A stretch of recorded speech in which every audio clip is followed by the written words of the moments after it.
Good morning, good afternoon, and good evening mga kanaswa. Musta po kayo? Okay? Mga dashboard nyo, check nyo na. And alam ko, unang-unang pag-gising mo, check mo agad yung dashboard mo. Kung anong kulay. Pag gano'n ka, certified digital creator. Yes. Okay. Good morning. Kapi tayo. Pag-usapan natin ngayon kung paano tayo nakakaisip ng mga niche or content. Kung paano tayo mag-isip ng niche or content na tawag doon. Niche kasi ang tawag sa vlogging. Content na bago ngayon sa Facebook ay content creator word talaga. Karin na content creator. Ano po ba yung niche at content? Ang niche kasi yung parang content is inspiration po. Sa madaling salita yan, isang paksa o topic na iba-broke mo sa mga viewers mo. Aside po dyan, madami po yan at kaklasify natin. Andyan yung sports, games, hobbies, or anything. Basta po pwedeng pag-usapan at pwedeng yung kwento.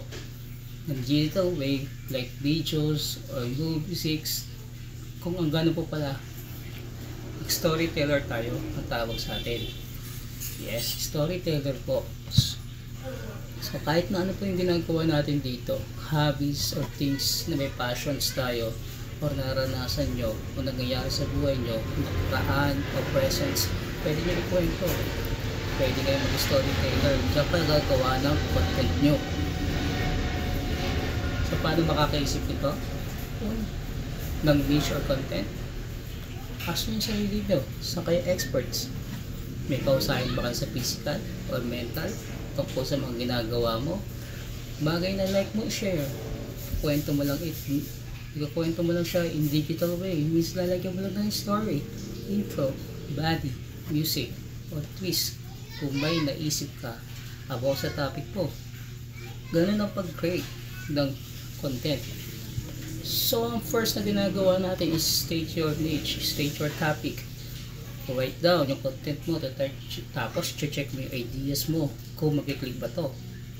So, second one, research mo yung further ideas tungkol dito kung papasok ba sa ilang bracket ng people na pwede ka maka-interest dito.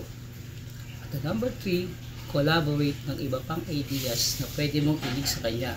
Mas maraming tao, mas okay, mas maraming interest sa topic mo. Ang final is publish mo. I-publish mo yung niche mo or content and review the feedbacks of the comments and viewers mo, para malaman mo kung yung mga na-miss mo o mapaganda mo pa yung paggawa mo ng content.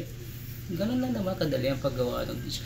Ang problema sa niche, kung ano maisip natin idea, wag natin muna i-broad out, i-clarify, i-research natin at maglagyan ng tayo ng ingredients, collaborate, that's it, para gumanda, di ba? Para pagluluto yan, magluluto ka ng adobo na standard na toyo at suka, pero ikaw lalagyan mo ng ibang twist. Diyan ka magkakaroon ng content. Anyway, sana nagustuhan nyo ang video na to. How to create your content or niche. Diba? Salamat po mga ka-nice one. Ingat. Bye.